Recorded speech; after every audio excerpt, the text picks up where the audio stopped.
Hi guys, how you doing?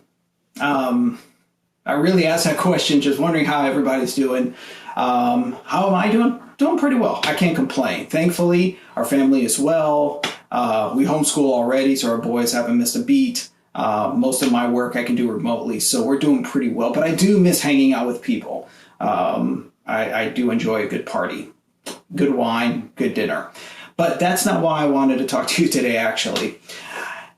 Part of being at home and feeling a little bit more restricted, and of course, with all the craziness happening financially in this world, I know that not all of you guys are doing well. I know that this time has been stressful.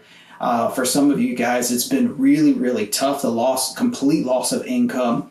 I know a lot of small businesses who are really hurting from this lockdown. And so this is a great time to evaluate and reevaluate our finances. And honestly, how do you zombie proof or pandemic proof your finances?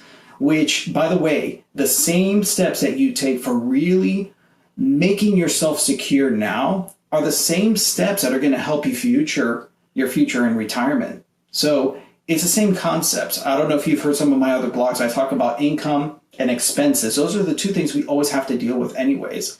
So if you only had to do one thing to try to zombie proof or pandemic proof your personal finances, I would have to say that it is trying to eliminate all the debt you can out of your life.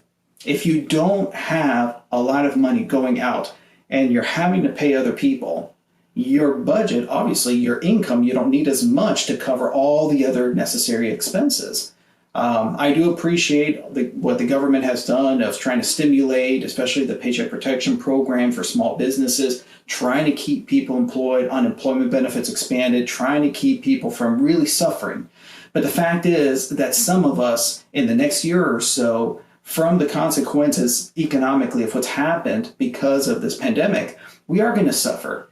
And I hope that we really take a good look at our finances right now and find in our budget, by the way, if you haven't budgeted, start budgeting, find in our budget those things that we can really eliminate that are really not important in any way we can to try to eliminate all the debt possible.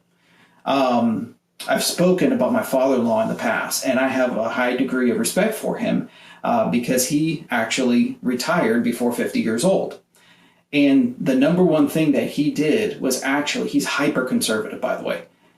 But one of the things that he's done, and he lives very well and has for years now, is that he eliminated absolutely all debt from his life. And he was able to retire young. Now, he also had good investments. He also had a military pension and some other things. But if I can encourage you to do one thing, do everything you can to get out of debt.